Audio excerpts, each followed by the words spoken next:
স্বাগতম জানাচ্ছি মুভি বাংলার নিয়মিত আইন বিষয়ক অনুষ্ঠান জানতে চাই। দর্শক, আপনারা জানেন যে আমাদের স্টুডিওতে কোনো না কোনো আইনজীবী আপনাদের মাঝে নিয়ে হাজির হয়ে থাকি। ঠিক তেমনি আজকে একজন আইনজীবী আপনাদের মাঝে নিয়ে হাজির হয়েছি এবং আজকে যে বিষয় নিয়ে কথা বলবো সেই বিষয়টি হচ্ছে ডিজিটাল নিরাপত্তা আইন ও সাইবার ল সম্পর্কে। পুরো সময় জুড়ে আলোচনায় থাকবেন আমাদের সাথে advocate Mohammad Zakir Hossain, Bangladesh Supreme court. কেমন আছেন?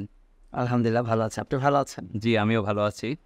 আপনার কাছে আমার প্রথম প্রশ্ন হলো, এই যে ডিজিটাল নিরাপত্তা আইন এবং সাইবার ল, এই আইনটি কি, মানে এটা কি হিসাবে কার্যকর হচ্ছে?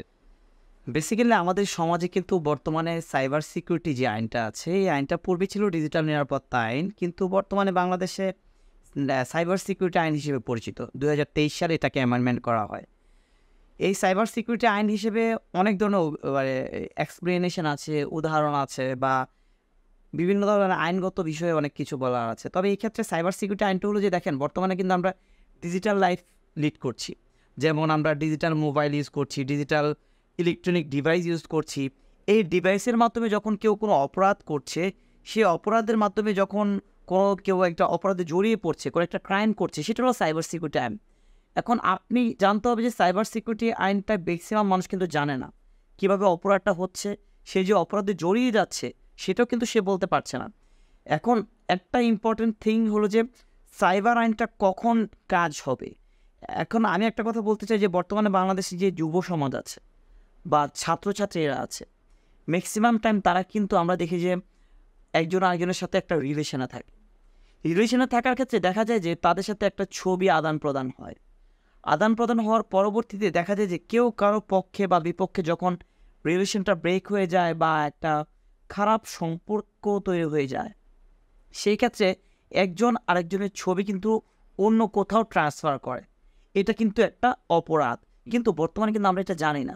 সো সাইবার সিকিউরিটি আইনটা হলো এমন একটা আইন যে ডিজিটাল মাধ্যম ইউজ করে, ডিজিটাল ইলেকট্রনিক ডিভাইস ইউজ করে, ডিজিটাল নেটওয়ার্ক ইউজ করে যদি আপনি কোনো অপরাধ করেন, এই ডিজিটালের মাধ্যমে যদি কোনো অপরাধ করেন, সেটা হলো যে সাইবার সিকিউরিটি আইন।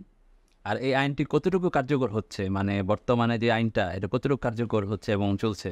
এই আইনটা যদি কার্যকরী বিষয়ে আপনি বলতে যান, তখন আমাকে একটু ডিটেলস বলতে হয়। দেখেন, যখন ডিজিটাল নিরাপত্তা আইন হয়েছে, তখন কিন্তু আমরা দেখেছি যে এটার অনেক সুফল হয়েছে। এবং যখন আমাদের গভর্নমেন্ট দেখলো বা আমাদের স্টেট পলিসি দেখলো যে এই ডিজিটাল নিরাপত্তা আইনটাকে যদি আরেকটু অ্যামেন্ডমেন্ট করা যায়, তখন আমাদের রাষ্ট্র থেকে এই অপরাধটাকে পার্মানেন্টলি দূরীভূত করা যাবে। তখন কি করলো? তখন কিন্তু সাইবার সিকিউরিটি আইন 2023 অ্যামেন্ডমেন্ট করা হলো। এই অ্যামেন্ডমেন্টের মাধ্যমে কিন্তু কিছু কিছু আইন আছে যে আইনের মাধ্যমে বিজ্ঞ আদালত বলেন, সাইবার সিকিউরিটির যে ফোর্স আছে বলেন, বা এনএসআই বলেন, সিআইডি বলেন, তারা কিন্তু কাজ করে যাচ্ছে প্রতিনিয়ত। কিভাবে কাজ করে যাচ্ছে? সাপোজ আমি যেহেতু আইনজীবী, এই সাইবার মামলাগুলো পার্সোনালি আমি করে থাকি ম্যাক্সিমাম ক্ষেত্রে। কিছুদিন আগে বিদেশের একটা পুরুষ অবস্থান করছে, বাংলাদেশে তার ওয়াইফ অবস্থান করছিল। পরবর্তীতে দেখা গিয়েছে যে তার ডিভোর্স হয়ে গেছে। ডিভোর্স হওয়ার পরে সে দেশের বাইরে থেকে কিন্তু এই যে তাদের হাজব্যান্ড ওয়াইফের কিছু ছবি ছিল, এগুলো সে কিন্তু বিভিন্ন মাধ্যমে, ডিজিটাল ডিভাইস ইউজ করে কিন্তু বিভিন্ন জায়গায় সে ছড়িয়ে দিচ্ছিল। তখন মেয়েটা কী করলো? তখন কিন্তু সে সাইবার সিকিউরিটি আইনে কিন্তু মামলা করে দিল। কোথায় মামলা করলো? বিজ্ঞ সাইবার কোর্টে মামলাটা করলো। মামলাটা করার পর কিন্তু তদন্ত হলো, ফরেন্সিকে কমপ্লিট সকল ডকুমেন্ট আসলো। ডকুমেন্ট আসার পরে যখন ওই ব্যক্তিটা বাংলাদেশে আসলো, তখন কিন্তু তাকে সাথে অ্যারেস্ট করা হলো। আর আপনার কাছে আমার আরেকটা কোশ্চেন হলো, এই যে বললেন যে মামলাটা তার নামে হলো, তাকে অ্যারেস্ট করলো, কিন্তু এই মামলাগুলো যে হয়, মানে মামলাগুলো যখন উদ্ভব হয়, সেক্ষেত্রে আসামির করণীয় কি এবং বাদী যে মামলাটা করবে তার কি পদক্ষেপ, এটা যদি একটু বলতেন। দেখেন, প্রথমে যদি বাদীর পদক্ষেপ এবং আসামের পদক্ষেপ বলতে যাই, সেক্ষেত্রে আমি বলতে হবে যে যখন দেখবেন যে আপনি পার্সোনালি একজন ভিকটিম হয়ে যাচ্ছেন, ভিকটিমটা কীভাবে হবেন? সাপোজ লাইক মি, আমি নিজেকে বলছি যে আমি আজ এখানে বসে আছি। বসে থাকার পরে হঠাৎ করে আমি এমন একটা কথা বললাম, সকল ভালো কথার মাঝখানে সকল ভালো কথাটা কেটে দিয়ে একটা খারাপ কথা সে ইনক্লুড করলো।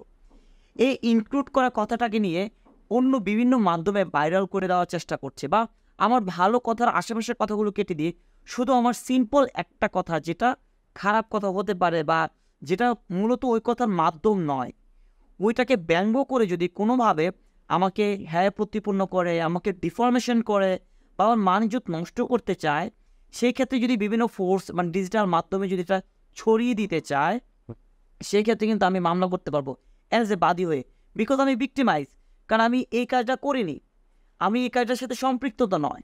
কিন্তু পরবর্তীতে যখন আমি মামলা করতে পারবো, এই মামলাটা কিন্তু আবার দুই জায়গায় করা যায়। একটা হলো যে আপনি যখন দেখবেন যে কেউ আপনাকে ভয়ভীতি দেখাচ্ছে আপনার এগুলো দিয়ে, মানে আপনাকে মান সম্মান নষ্ট করার জন্য, সেক্ষেত্রে আপনি জিডি করতে পারেন। জিডি করার পর থানা কিন্তু এটা তদন্ত করবে না। সাইবার সিকিউরিটি আইনে থানা তদন্ত কখনোই করে না, এটা তদন্ত করে সিআইডি অফিস। তখন এই জিডিটা নিয়ে আপনি সিআইডি অফিসে যাবেন।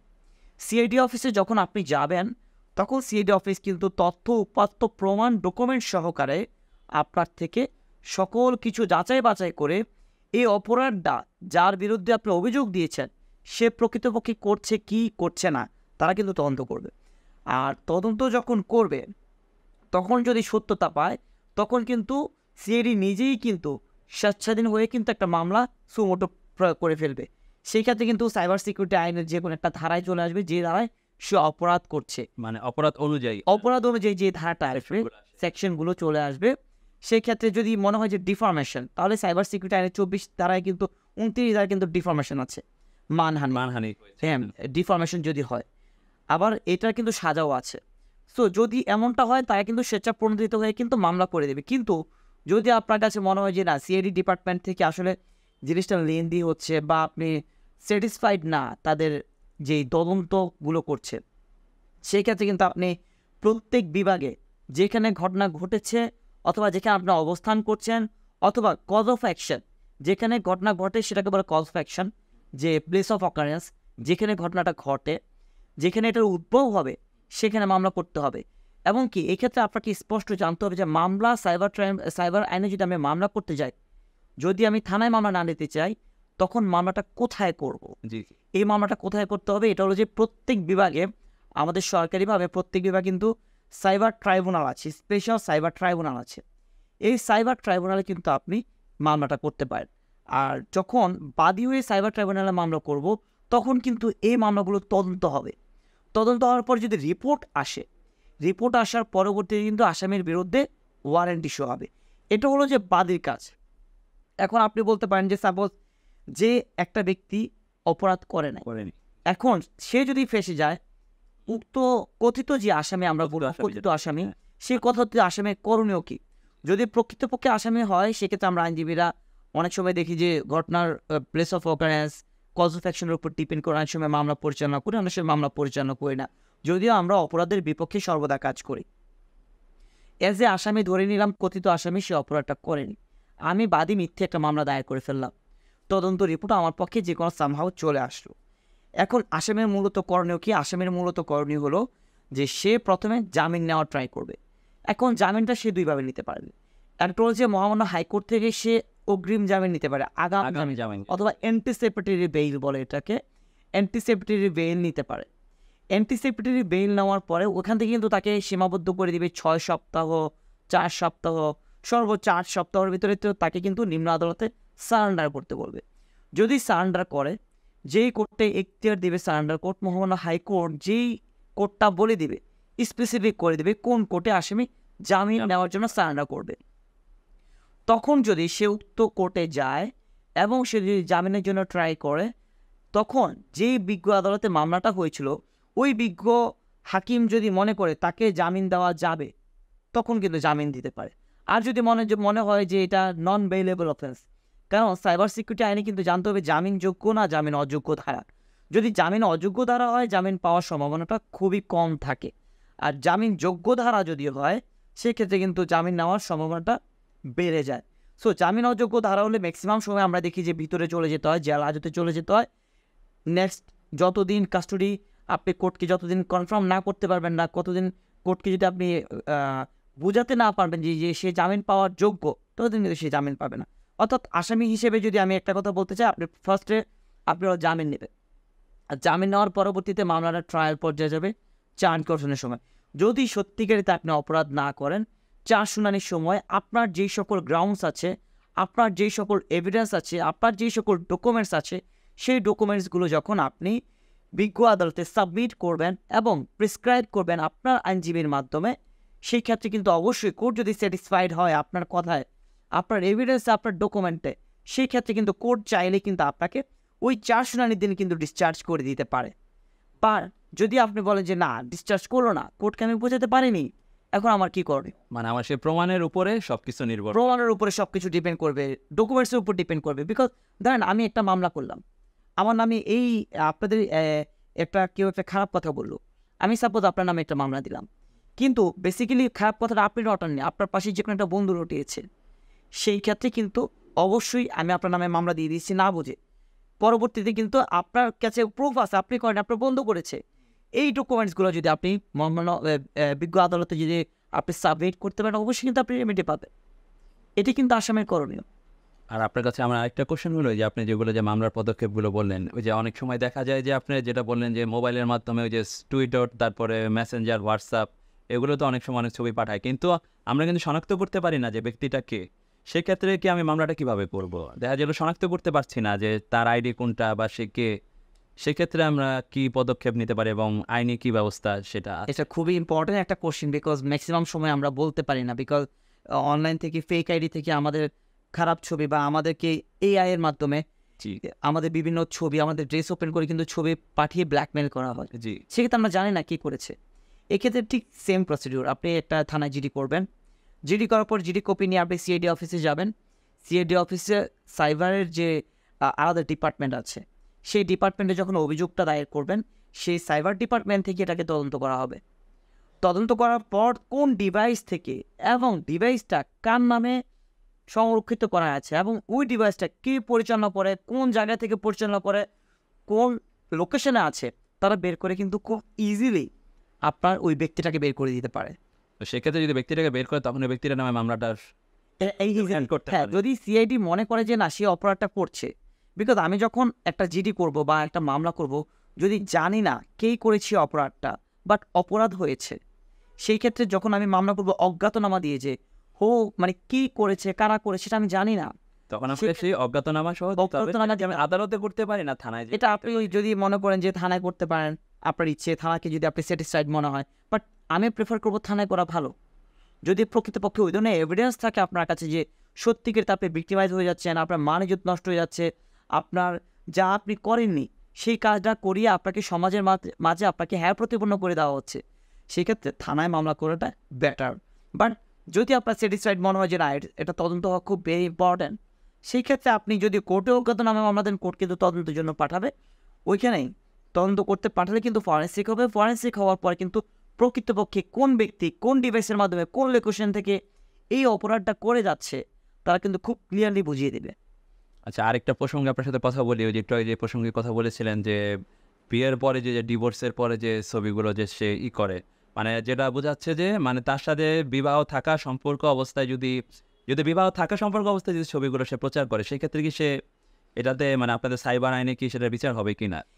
দেখা গেলো বিবাহ আছে কিন্তু তার সাথে মনোমালিন্য হলো হাজব্যান্ড কিংবা ওয়াইফ, সে এটা তাকে ছড়ানোর জন্য তার ছবিটা বিভিন্ন জায়গায় ছড়ানো হলো, অথবা দেখা গেল যে তার হাজব্যান্ড কিংবা ওয়াইফ অন্য কারোর সাথে পরকীয়া, সে এটা প্রচার করার জন্য সেই ছবিগুলো তার কাছের বা বাইরে ইন্টারনেটের মাধ্যমে দিল, সেক্ষেত্রে কি সেম ম্যাটারের বিচার হবে নাকি এটা অন্য আইনে বিচার হবে? দেখেন, বিষয়টা হলো যে অপরাধ, আমরা কথা বলবো অপরাধ নিয়ে। অপরাধ স্বামী স্ত্রী বোঝে না, ভাই বোন বোঝে না, মা বাবা বোঝে না। যখন সাইবার সিকিউরিটি আইনে কিন্তু স্পেশাল করে কোনো কোথাও লেখা নেই যে স্বামী স্ত্রীর বিরুদ্ধে মামলা করতে পারবে না, বা ভাই বোনের বিরুদ্ধে মামলা করতে পারবে না, মা বাবার বিরুদ্ধে মামলা করতে পারবে না, এমনটা নয়। স্পেশালি জিনিসটা হলো যে সাইবার সিকিউরিটি আইন ডিজিটাল ইলেকট্রনিক ডিভাইস ইউজ করে যদি স্বামী স্ত্রী থাকাকালীন কোনো স্বামী তার স্ত্রীর কোনো মানে পার্সোনাল কোনো পিক বা ছবি বা ভিডিও যদি অনলাইনে ছেড়ে দেয়, অথবা তার স্ত্রীকে হুমকি দেয় যে তোমার বাবার কাছ থেকে আমাকে এটা দাও, আনলেস আমি এটা ছেড়ে দেব, তোমাকে সমাজে হ্যাঁ প্রতিপন্ন করব, সেই ক্ষেত্রে অবশ্যই স্বামী স্ত্রী থাকাকালীন সেই কিন্তু সাইবার সিকিউরিটি আইনে মামলা করতে পারবে। বিকজ যখন কোনো অপরাধ হবে, এই রাষ্ট্র অপরাধকে সম্পর্ক দিয়ে তুলনা করেনি, অপরাধকে সংজ্ঞায়িত করেছে অপরাধ দিয়ে। যে ব্যক্তি অপরাধ করেছে সে কোনো ব্যক্তি হতে পারে না, সে শুধুমাত্র অপরাধী, সেটা ভাই হোক, বোন হোক, স্বামী হোক, স্ত্রী হোক, মা হোক, বাবা হোক, সো স্বামী স্ত্রী থাকাকালীন যদি ডিজিটাল সিকিউরিটি আইনে বা সাইবার সিকিউরিটি আইনে যদি কেউ ইলেকট্রনিক ডিভাইস ইউজ করে আপনার পারমিশন ছাড়া, অর্থাৎ যে ভিকটিম তার পারমিশন ছাড়া যদি ইলেকট্রনিক ডিভাইস ইউজ করে অন্য কোনো ডিভাইসে পাঠায় অথবা ভয় দেখায় অথবা মান সম্মান হারানোর ভয় দেখায়, সমাজে হ্যায় প্রতিপন্ন করানোর ভয় দেখায়, তাহলে কিন্তু সে মামলা করতে পারবে, মানে সেম ম্যাটারিং সে মামলা করতে পারবে। তো আপনার সাথে এই বিষয়ে আরও কথা বলবো, তার আগে ছোট্ট একটি বিরতিতে যাচ্ছি। দর্শক আমাদের সঙ্গে থাকুন, ছোট্ট একটি বিরতির পরে আবার ফিরে আসছি।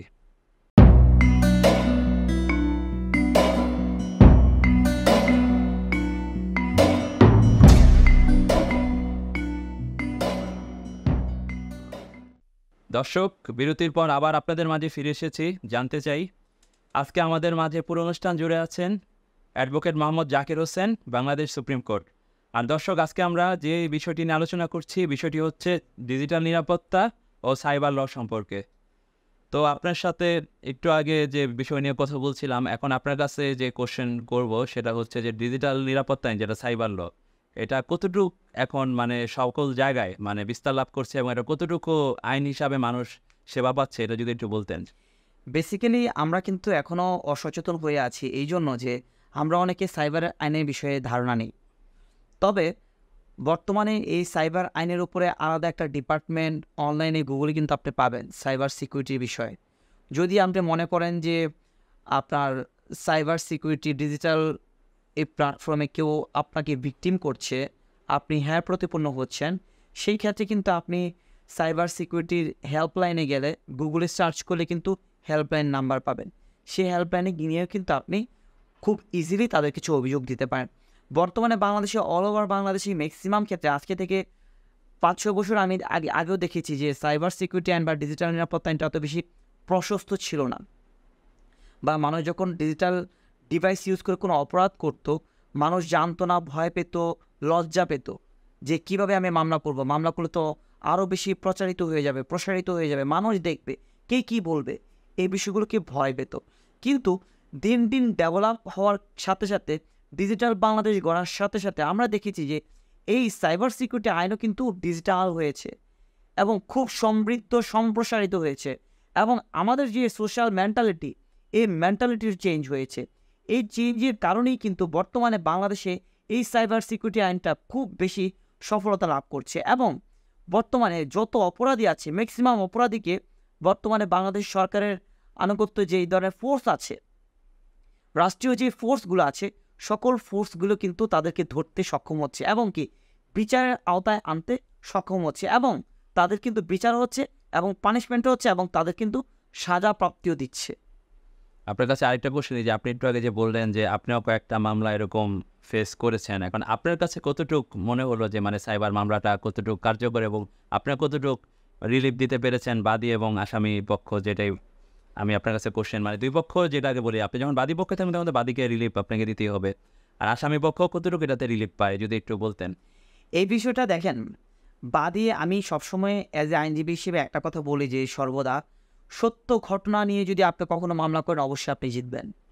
বিকজ আমাদের আইনজীবী দক্ষ আইনজীবী এবং দক্ষ বিচারক সবসময় দক্ষতার সহিত সকল প্রমাণ, ডকুমেন্টস, এভিডেন্সের মাধ্যমে সকল ধরনের সুষ্ঠু বিচার কিন্তু করে যাচ্ছে। সেই ক্ষেত্রে অ্যাজ এ বাদী হয়ে আমি সবসময় বাদী পক্ষেই ছিলাম, বিকজ বর্তমানে যারা আসামি আছে এই আসামিদের কাজগুলো আমি একটু কমে করি। দ্যাটস ওয়াই যেহেতু বাদী ম্যাক্সিমামই ছিলাম, আসামি পক্ষেও ছিলাম। এই ঘটনাটা একটা সত্যিকারী ঘটনা, আমি বলবো কিছুক্ষণ পরই, যে বাদী থেকে যখন আমি দেখলাম যে সাপোজ এই আজকে থেকে 1 সপ্তাহ আগেরই ঘটনা, যে বয়ফ্রেন্ড গার্লফ্রেন্ড ছিল, তারা টিনেজার ছিল, তো পরবর্তীতে ছেলেটা মেয়েটার মা বাবা মেয়েটাকে বিয়ে দিয়ে দেয়। বিয়ে দেওয়ার পরে ছেলেটা কী করে, রাগে বশবর্তী হয়ে মেয়েটার কিছু পার্সোনাল পিক ছিল, তাদের ইম্যাচিওর যেহেতু তারা ছিল, পার্সোনাল পিক তারা কালেক্ট করে রেখেছে। সেক্ষেত্রে ছেলেটা এই ছবিগুলো ডিজিটাল প্ল্যাটফর্মে ছেড়ে দেওয়ার পরে মেয়ের মা বাবা খুব মান ইজ্জতের ভয়ে ভুগছিল। তখন আমার কাছে আসার পরে তাদেরকে আমি বললাম, যেহেতু ছেড়ে দিয়েছে, এই যে এখানে ছেড়ে দিয়েছে তার লিঙ্কগুলো আছে কিনা, যে ডিভাইসে ছাড়লো সেই ডিভাইসের লিঙ্কগুলো আছে কিনা। তারা বললো আছে। এই লিঙ্কগুলো দিয়ে তাদেরকে আমি সরাসরি সাইবার ডিপার্টমেন্টে পাঠিয়ে দিলাম। সাইবার সিকিউরিটি যে ডিপার্টমেন্ট আছে সিআইডি অফিসের, সেখানে পাঠিয়ে দিলাম। পাঠিয়ে দেওয়ার পর কিন্তু সিআইডি ডিপার্টমেন্ট খুব সুন্দর করে মামলা নিয়ে নিয়েছে। এখন কিন্তু মামলার পরিচালনা হচ্ছে, এবং কি তারা যে আসামিকে খুঁজে বেড়াচ্ছে, মামলা হয়ে গেছে ডিজিটাল সাইবার সিকিউরিটি আইন 2023-এর আন্ডারে 24 এবং 25 ধারায়। সো মামলা কিন্তু হয়ে গেছে। তো পূর্বে আরও কিছু মামলা আছে যে মামলাগুলো এখনও ট্রায়ালে আছে। তবে আশা করি প্রকৃতপক্ষে এই সাইবার সিকিউরিটি আইনগুলো যখন তদন্ত হয় তখন ফরেন্সিক হয়। তবে এই ফরেন্সিকটা অবশ্যই 6 মাসের ভিতরে করতে হবে। আপনি আজকে ঘটনা ঘটলো, আপনি 1 বছর পর মামলা করবেন, তবে কিন্তু ফরেন্সিক আসবে না, সেক্ষেত্রে কিন্তু মামলার রেমেডি আপনি পাবেন না। সো আমি চাই যখন আমার কাছে কোনো বাদী আসে অতি দ্রুত মামলাটা করে ফরেন্সিকে পাঠানোর জন্য, কারণ 6 মাস পরে ফরেন্সিক পাওয়া নাও যেতে পারে। মানে মামলাটা শুরু হওয়ার মানে যেদিন ঘটনা ঘটছে তার পরপরই 6 মাসের যেদিন মধ্যে আশাটা পেলেই তারা রিলিফ পেতে পারে। হ্যাঁ, এক্স্যাক্টলি। সাপোজ আজকে ছবি ছাড়লো, আজকে ছবি ছাড়ানোর 6 মাসের ভিতরে ফরেন্সিকটা ভালো আসে। সো মামলা করলে তো ফরেন্সিক করতে তো 1-1.5 মাস সময় লাগবে, 15-20 দিন সময় লাগবে। শুধু যত দ্রুত আমরা এই ডকুমেন্টগুলো আমরা সিইডি অফিসে পাঠাতে পারি। তো ফরেন্সিক হওয়ার পরে যখন মামলা ট্রায়াল হবে এবং সাক্ষী প্রমাণের ভিত্তিতে অবশ্যই আসামিকে সাজা দেওয়া যাবে, অবশ্যই। আচ্ছা, এই মামলাগুলো আপনার কাছে কোশ্চেন হলো যে মামলাগুলো যে শুরু হলো, এই মামলাগুলো কতদিনের মধ্যে শেষ হতে পারে?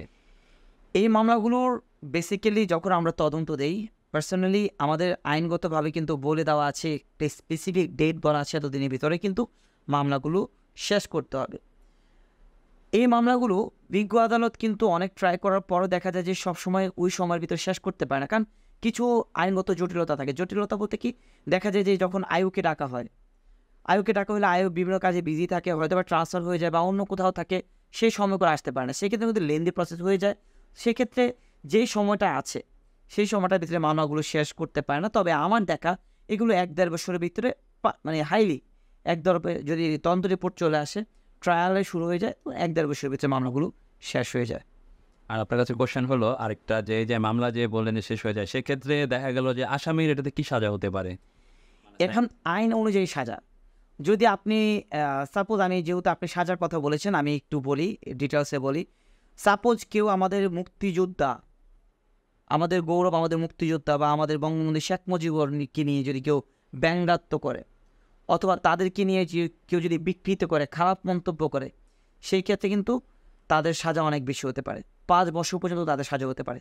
এটা ডিজিটাল ওয়াইজ। সাপোজ একটা মুক্তিযোদ্ধা, তার নামে কেউ মিথ্যা কথা রটে, সে মুক্তিযোদ্ধা না, বা একজন মুক্তিযোদ্ধা নয়, তার নামে ডিজিটাল মাধ্যমে বলো সে মুক্তিযুদ্ধ করেছে, বা একটা মুক্তিযোদ্ধাকে গালাগালি দেওয়া, মুক্তিযোদ্ধার বিষয়ে খারাপ মন্তব্য করা, বা মুক্তিযোদ্ধাকে রাজাকার বলে গালি দেওয়া, মিথ্যা তথ্য দেওয়া, বা আমাদের শেখ মুজিবুর বঙ্গবন্ধু ব্যাপারে যদি মিথ্যা তথ্য দেয় ডিজিটাল মাধ্যমে, সেই ক্ষেত্রে কিন্তু আপনার 5 বছর পর্যন্ত সাজা হতে পারে, 5 বছর পর্যন্ত। সেকেন্ডলি আরেকটা অপরাধ হলো যেটা বর্তমানে বাংলাদেশের সবচেয়ে বেশি হচ্ছে, টিনেজারদের, মানে যখন ধরেন স্কুল কলেজের ছাত্রছাত্রীরা যে কাজটা সবচেয়ে বেশি করছে, যে তারা যখন ভালোবাসে তখন একটা সম্পর্কে জড়িয়ে যায়, তাদের পার্সোনাল ছবি আদান প্রদান করে, সম্পর্ক যখন ভেঙে যাচ্ছে তখন কিন্তু তারা ছবিগুলো দিয়ে ভয় দেখানো ট্রাই করে। সেটা যদি ভয় দেখানো ট্রাই করে, সেটাকে আমাদের সাইবার সিকিউরিটি আইনের 25 ধারায় সেটা হলো যে 2 বছর সাজা হতে পারে। আরেকটা আছে হলো যে আপনার ধরেন আপনি এটাকে বলা হয় ডিজিটাল প্রতারণা বলে। ডিজিটাল প্রতারণাটা হলো যে সাপোজ আপনার কম্পিউটার আমি মালিক নয়, কিন্তু আমি আপনার কম্পিউটার ইউজ করছি আপনাকে না জানি, আপনার পারমিশন ছাড়া। তখন কিন্তু যদি আপনার পারমিশন ছাড়া যদি আমি আপনার এই কম্পিউটারটা ইউজ করি, সেটার সাজাও কিন্তু 2 বছর। যদি আপনার পারমিশন ছাড়া যদি আপনার কম্পিউটার ইউজ করে আপনার কোনো তথ্য উপাত্ত আমি ডিলিট করে দিই, অথবা কোনো তথ্য উপাত্ত চেঞ্জ করে দিই, এটার কিন্তু সাজা হবে। আরেকটা সাজা আছে, ধরেন আমার কাছে ডিজিটাল মাধ্যমে আমি ফেসবুকে অনেক সময় আমরা লেখালেখি করি, যে অপরাধটা বর্তমানে বাংলাদেশে সবচেয়ে বেশি হচ্ছে, ফেসবুকে লেখালেখি করি, যে যা না তার বিষয়ে তা বলি। একটা ভালো মানুষ, তার ব্যাপারে কোনো অভিযোগ নাই, কোনো অপরাধ নাই, কিন্তু আমরা মিথ্যা তথ্য দিয়ে তাকে অপরাধ বানিয়ে ফেলছি, মিথ্যা তথ্য দিয়ে তাকে আমরা অপরাধী করে ফেলছি। সমাজের মাঝে ডিজিটাল মাধ্যমে ফেসবুক, টুইটার ইউজ করে বা ইউটিউব ইউজ করে আমরা রোস্ট করে তাকে কিন্তু ব্যঙ্গাত্ম করে তাকে কিন্তু সমাজে প্রতিপন্ন করে দিচ্ছি। এটাকে বলা হয় ডিফরমেশন। এই ধরনের ডিফরমেশনের ভয় যদি কেউ দেখায়, 25 লক্ষ টাকা পর্যন্ত কিন্তু তাকে জরিমানা গুনতে হতে পারে। আমরা সমাজে কিন্তু বর্তমানে যারা টিনেজার আছি তাদের জন্য একটা হুমকি স্বরূপ। তাদেরকে আমি বারবার বলতে চাই, যারা ডিজিটাল ইলেকট্রনিক ডিভাইস ইউজ করেন, ফেসবুক, টুইটার ইউজ করেন, আপনারা ইউজ করার সময় যখন কারো বিরুদ্ধে লেখালেখি করবেন, সাবধানে লেখালেখি করবেন। যদি কেউ ব্যক্তিগত মনে করে যে এই লেখাটা আমার নয় বা এই কাজটা আমি করি নাই বা এই ধরনের ডকুমেন্টগুলো মিথ্যে ডকুমেন্ট, সেই ক্ষেত্রে কিন্তু যদি সাইবার সিকিউরিটি আইনে মামলা হয় সেক্ষেত্রে কিন্তু আপনারা 25 লক্ষ টাকা পর্যন্ত কিন্তু আপনাদের জরিমানা হতে পারে। আরেকটা আছে হ্যাকিং। বর্তমান সমাজে কিন্তু হ্যাকিং সিস্টেমটা খুব বেশি হয়ে গেছে, যে আপনার ফেসবুক হ্যাক করে ফেলছে, হোয়াটসঅ্যাপ হ্যাক করে ফেলছে, হ্যাক করে আপনাকে ফোন দিচ্ছে যে আপনার ফেসবুকটা আমরা হ্যাক করে ফেলেছি, আপনার ডিভাইস আমরা হ্যাক করে ফেলেছি, সকল কিছু ছড়িয়ে দেবো, আমাদেরকে এত টাকা ফিরিয়ে দেন, এত টাকা বিকাশ করে। এই ধরনের হ্যাকিং যদি কেউ করে, আমি যুব সমাজকে বলতে চাচ্ছি, ম্যাক্সিমাম যুব সমাজ এবং যারা কম্পিউটার বিশ্লেষণ করেন বা ডিজিটাল মার্কেটিংয়ে কাজ করেন, তারা কিন্তু এই হ্যাকিংয়ের সাথে জড়িয়ে আছেন। যারা এই হ্যাকিংগুলো করছেন তার সাজা কিন্তু সাইবার সিকিউরিটি আইনে 14 বছর দিয়েছে এবং আপোষ অযোগ্য, জামিন অযোগ্য। সেই ক্ষেত্রে যারা হ্যাকিং করছেন তাদেরকে আমি বিশেষ করে তাদের দিকে নজর রেখে আমি বলতে চাই, হ্যাকিং করা থেকে বিরত থাকুন। বিকজ যদি কোনোভাবে কোনো হ্যাকারকে যদি সিআইডি ধরতে পারে অথবা কোনো হ্যাকারের বিরুদ্ধে যদি বিজ্ঞ আদালতে মামলা হয় আর প্রমাণ হয় যে আপনি এই হ্যাক করেছেন তার ডিভাইস, তার পারমিশন ছাড়া, তাহলে কিন্তু আপনার 14 বছরের জেল হতে পারে। আপনি অন্য একজনের ফেসবুক হ্যাক করে কী করবেন? হয়তোবা একটা আরামের জন্য, একটা মজার জন্য, একটা বিনোদনের জন্য আপনি হ্যাক করেছেন, কিন্তু এই বিনোদনটা আপনাকে কিন্তু সারা জীবন কান্না এনে দিতে পারে। সো যারা হ্যাকিং করছেন তাদেরকে বিশেষভাবে অনুরোধ করবো এই হ্যাকিং করা থেকে বিরত থাকুন।